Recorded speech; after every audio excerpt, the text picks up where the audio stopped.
इस कार्यक्रम के पुण्यार्जक हैं स्वर्गीय श्री माणक चंद जी जैन, स्वर्गीय श्रीमती जमुना देवी जैन, श्री भीमराज जी जैन, श्रीमती कमला देवी जैन, श्री बगदी लाल जी जैन, श्रीमती विमला देवी जैन, श्री सुरेश कुमार जैन, श्रीमती मीना देवी जैन, श्री शशांक जैन, श्रीमती निशा देवी जैन, अक्षय जैन, किंजल जैन, सेजल जैन, पिंकल जैन, खुशाल जैन, निलय Jain, पूर्वांशी Jain, Udaipur Rajasthan.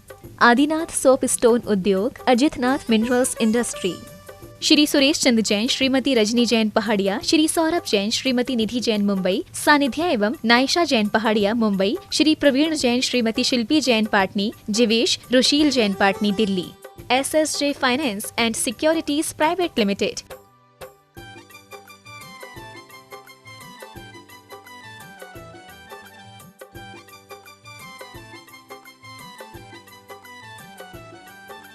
Shri Suresh Kumar Ajmera, Shrimati Vinod Ajmera Nai Delhi, Shri Nitin Ajmera, Shrimati Shefali Ajmera, Gaurav Ajmera New York USA, Shri Ashish Ajmera, Shrimati Ritu Ajmera, Rahul Ajmera, Sunidhi Ajmera New York USA।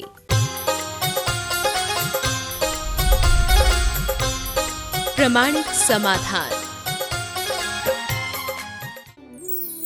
नमोस्तु गुरुवर। पुराने ख्यालों में भाव वश में नहीं रहते और मन में उथल पुथल के कारण अशांति बनी रहती है। गुरुदेव, इस अशांति से बचने का क्या उपाय है? देखिए, बात स्वाभाविक है, मन को बस में रख पाना बड़ा कठिन होता है, भावों में उथल पुथल होता है। और आपने कहा है कि पुराने ख्याल आते हैं तो उससे अशांति हो। इसे बस में रखने के लिए तो भावना योग, आप विशुद्ध भावों से भरकर नियमित भावना योग करिए और नित्य भाविए कि मैं अपनी बुरी स्मृतियों को छोड़ता हूँ और आज मुझे अच्छे तरीके से जीना है, शांत रहना है, प्रसन्न रहना है, सहज रहना है। इस तरह की बातों को जब आप दोहराएंगे, भावना योग करेंगे, तो आपके भावों का उथल पुथल कम होगा। ध्यान चिंतन हमारे भाव शुद्धि का बड़ा प्रबल निमित्त है। हो सकता है उसमें आप अपने मन को स्थिरता न दे सको, लेकिन भावना योग यदि आपने ठीक रीति से किया तो आप इन सब प्रकार की दुविधाओं से उबर जाओगे, इसमें कोई संशय नहीं। नमोस्तु गुरुवर। जैसे कोयले को सफेद करने के लिए अग्नि में तपाया जाता है, वैसे ही मलिन आत्मा को धवल करने के लिए हमें कैसा पुरुषार्थ करना चाहिए? उसको भी तपाना पड़ेगा, उसमें क्या है। तपने से आत्मा कुंदन बनता है। तव सा किल विषम हंती, तप से ही हमारे अंदर की कलुषताएं दूर होती है। इसलिए त्याग और तपस्या का रास्ता हमें अंगीकार करना चाहिए। नमोस्तु गुरुवर। वस्तु के भोगने या कुछ समय के लिए छोड़ने पर उसके प्रति इच्छा में कमी नहीं आती, परंतु उस वस्तु का त्याग कर देने से फिर कभी भी इच्छा नहीं होती, ऐसा क्यों? वस्तु को भोगने या कुछ समय को छोड़ने के बाद उस वस्तु के प्रति लगाव कुछ न कुछ बना रहता है, पर त्याग कर देने से उसकी इच्छा समाप्त हो जाती है। ये त्याग की महिमा है। त्याग से राग घटता है। अब वस्तुतः राग का घटना ही त्याग है। तो हम जब अंतर मन से त्याग करते हैं, चीज़ें मन से उतर जाती है, नहीं उधर मुझे देखना ही नहीं। कोई ज़बरदस्ती आपसे त्याग कराए तो आपका ध्यान उधर जाएगा, लेकिन आपकी आत्मा से ये पुकार उठे कि ये चीज़ मुझे नहीं करना है, तो आप सहज रूप से त्याग करोगे और फिर आपको उधर ध्यान जाने का कोई प्रसंग ही नहीं आएगा। आप उधर अपने आप को आगे बढ़ाने में समर्थ हो जाओगे।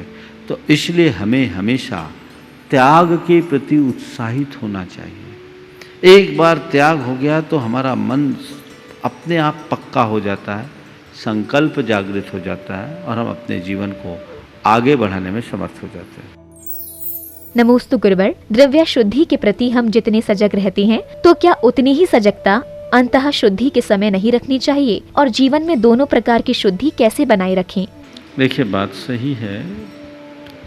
अंदर की शुद्धि के लिए ही बाहर की शुद्धि की जाती है। आप लोग पूजा में एक श्लोक पढ़ते हैं, द्रव्यस्य शुद्धिमधिगम्य यथानुरूपम भावस्य शुद्धिमधिका मधिगन्तु कामः। आलम्बनानि विविधान्यवलम्ब्य वल्गन् भूतार्थयज्ञ पुरुषस्य करोमि यज्ञम्। आप बोलते हैं हम द्रव्य शुद्धि का आलम्बन लिए हैं, किस लिए? द्रव्यस्य शुद्धिम अधिगम्य यथानुरूपम, यथानुरूप आगम के अनुरूप द्रव्य की शुद्धि का आलम्बन लेकर भावस्य शुद्धिम अधिकाम अधिकंतु काम, उद्देश्य भाव की उच्च शुद्धि को प्राप्त करने का है। द्रव्य शुद्धि किस लिए? भाव शुद्धि के लिए।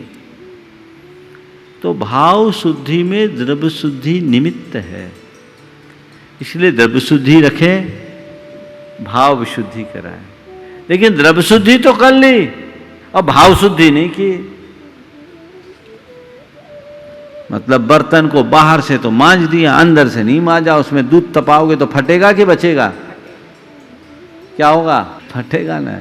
तो जिनकी द्रव्य शुद्धि है और भाव शुद्धि नहीं है, सब फटे दूध हैं। तो द्रव्य शुद्धि और उसके साथ भाव शुद्धि, भाव शुद्धि के लिए द्रव्य शुद्धि। हाँ, कुछ लोग कहते हैं भाव शुद्धि होना चाहिए, द्रव्य शुद्धि मत रखो। नहीं, द्रव्य शुद्धि का पालन करो प्रमाद रहित होकर, क्योंकि वो मेरी भाव विशुद्धि में सहायक है। एक अनुभव की बात आप लोगों से पूछता हूं। भगवान के दर्शन करने के लिए आप जाते हैं, जिस अवस्था में, उस अवस्था में, उस घड़ी की भावदशा, और जब आप शुद्ध धवल पूजन के वस्त्र पहनकर भगवान के दरबार में जाते हैं पूरी शुद्धि के साथ, उस समय की भावदशा क्या एक सी होती है? किसमें विशुद्धि ज़्यादा होती है? जब आप शुद्ध वस्त्र पहन के जाते हैं तो ये सबका अनुभव है ना कि द्रव्य शुद्धि भाव शुद्धि की वृद्धि में कारण है ना। इसलिए द्रव्य शुद्धि को भूलना मत, भाव विशुद्धि को छोड़ना मत। भाव विशुद्धि बढ़ाते जाना और द्रव्य शुद्धि अपनाते जाना। आजकल हो रहा है भाव शुद्धि चाहिए, भाव शुद्धि, भाव शुद्धि। ऐसी शुद्धि से कोई मतलब नहीं। एक बार एक के चौके में जा रहा था, तो पहले राजस्थान वगैरह में पुराने लोगों में परंपरा थी, कलश का जल जमीन में डालते जाए, भूमि शुद्धि, भूमि शुद्धि, भूमि शुद्धि, ये मंत्र सा पढ़ते जा रहे। अब एक भाई हमारे आगे आगे हमको लेके जा रहा था, महाराज भूमि शुद्धि, भूमि शुद्धि, भूमि शुद्धि, जल डाल रहा और घास पर जीवों को रौंदते हुए चल रहा है। मैं उसके चौके से लौट आया, बोला महाराज आप क्यों नाराज हो गए? मैं तो भूमि शुद्धि करते हुए जा रहा था। बोले भूमि तो शुद्ध थी, तो भूमि शुद्धि तो कर रहा था, दृष्टि शुद्धि भी तो रखता। दृष्टि शुद्धि कहाँ? ये जल डालने की कोई जरूरत नहीं थी यदि तू देख कर चलता होता तो भाव शुद्धि तो, द्रव्य शुद्धि तो खूब रख लो और भाव शुद्धि ना रखो तो भी गड़बड़। हर भाव शुद्धि को की पैरवी करो, तरफदारी करो, द्रव्य शुद्धि न रखो तो भी गड़बड़। इसलिए दोनों चीजें हमें ध्यान में रख करके चलना चाहिए। नमोस्तु गुरुवर, हॉस्टल या घर में बीमारियों से बचने के लिए इंसेक्टिसाइड डलवाने पर होने वाली हिंसा से बचने का क्या उपाय है? देखिए, हॉस्टल में रहते हैं, इंसेक्टिसाइड्स वगैरह कहीं भी डलवाना है तो निश्चित रूप से हिंसा तो है। आजकल तो सबसे अच्छा ये है कि निर्माण के पूर्व ही कुछ ऐसे ट्रीटमेंट हो जाते हैं जिससे ऐसे जीवों की उत्पत्ति ही न हो, ताकि आप हिंसा से बच सकें।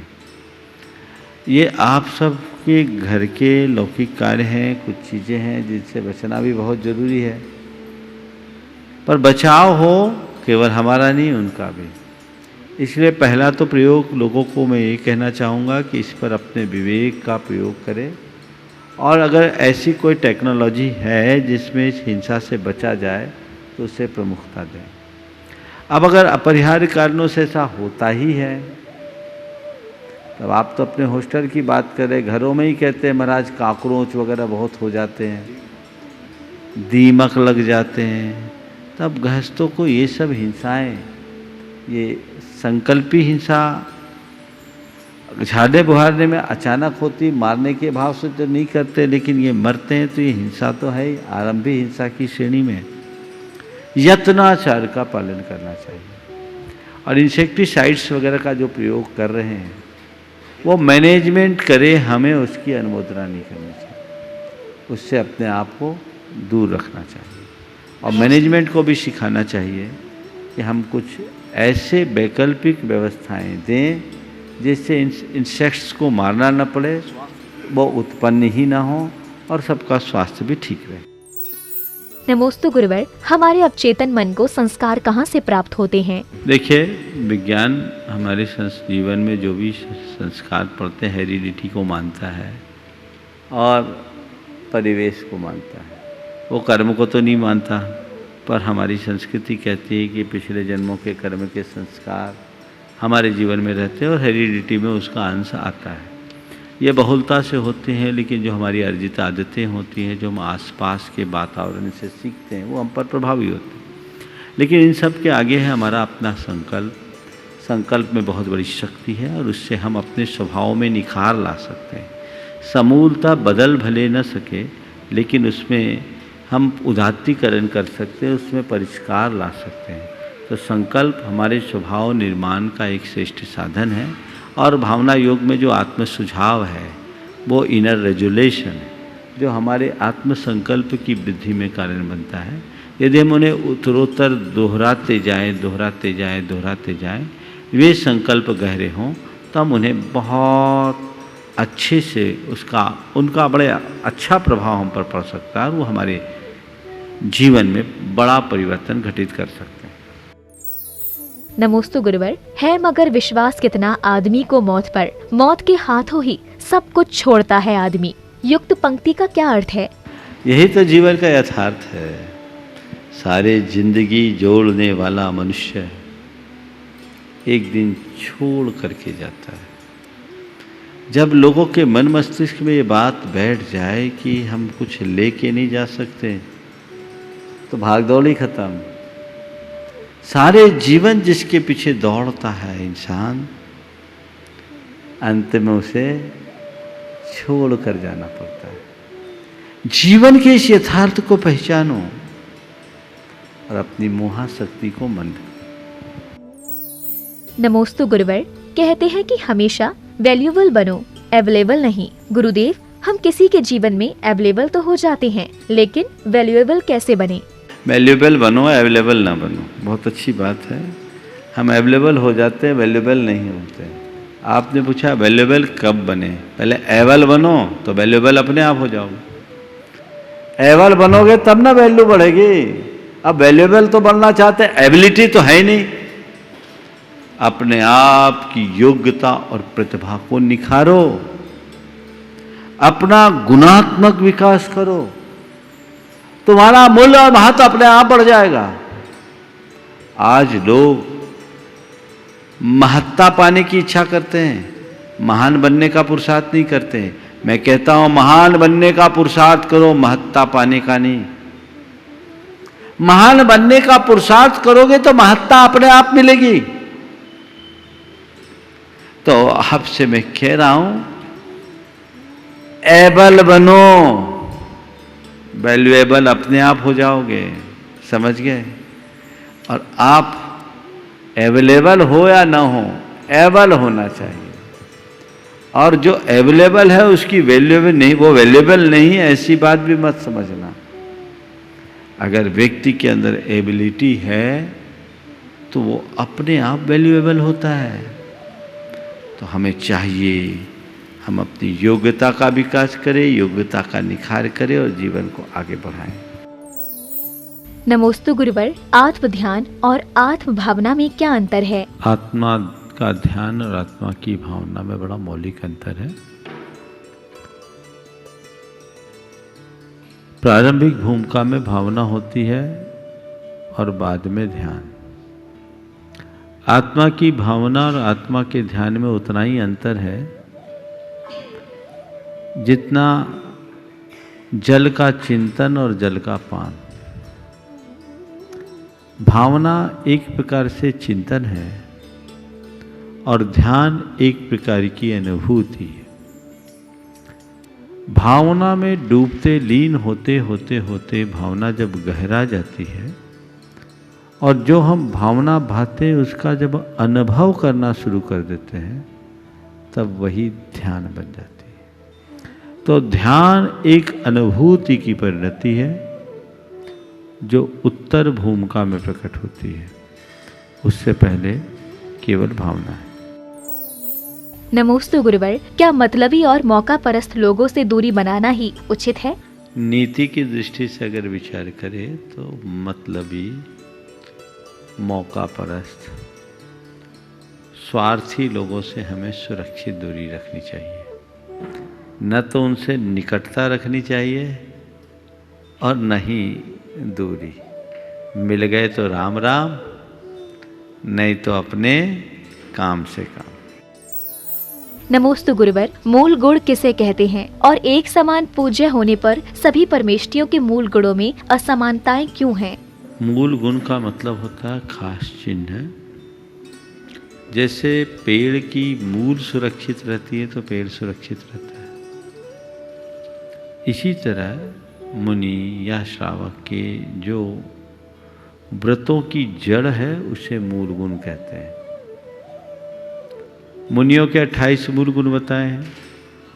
ये 28 मूल गुण मुनियों के मुनित्व की जड़ है।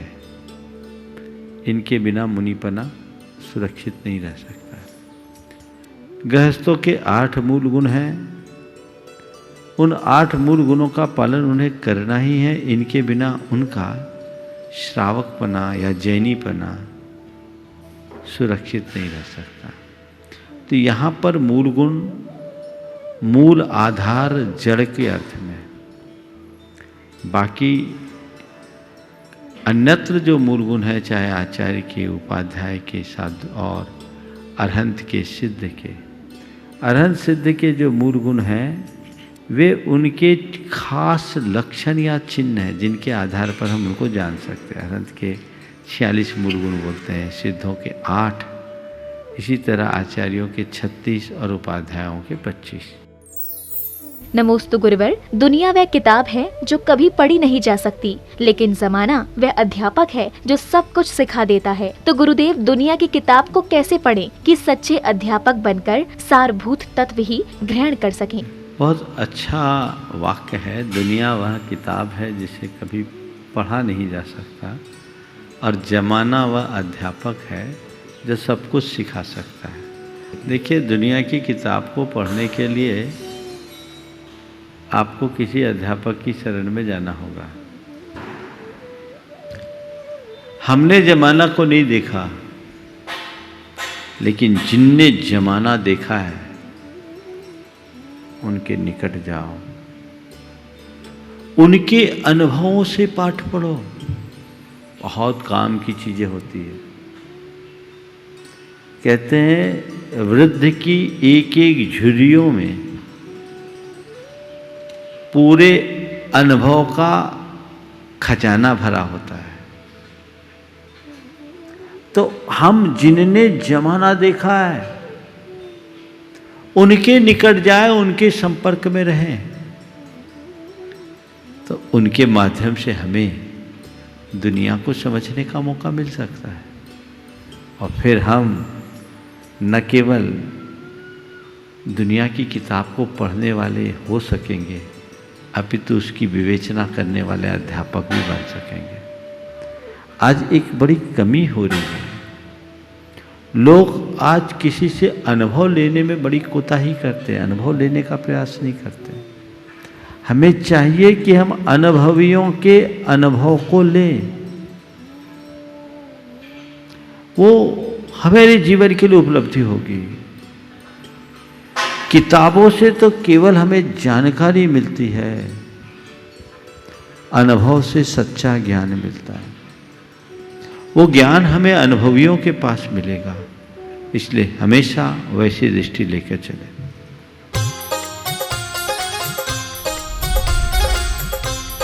प्रमाणिक समाधान।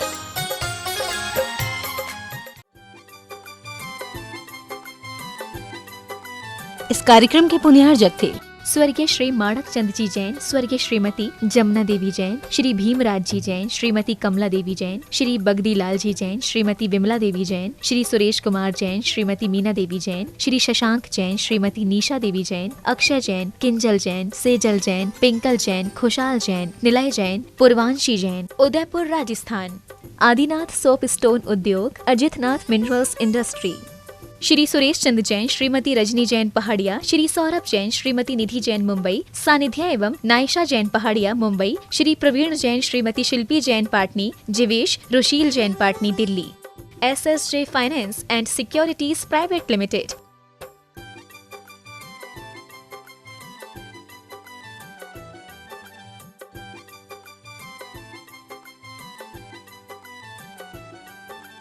Shri Suresh Kumar Ajmera, Shrimati Vinod Ajmera Nai Delhi, Shri Nitin Ajmera, Shrimati Shefali Ajmera, Gaurav Ajmera New York USA, Shri Ashish Ajmera, Shrimati Ritu Ajmera, Rahul Ajmera, Sunidhi Ajmera New York USA।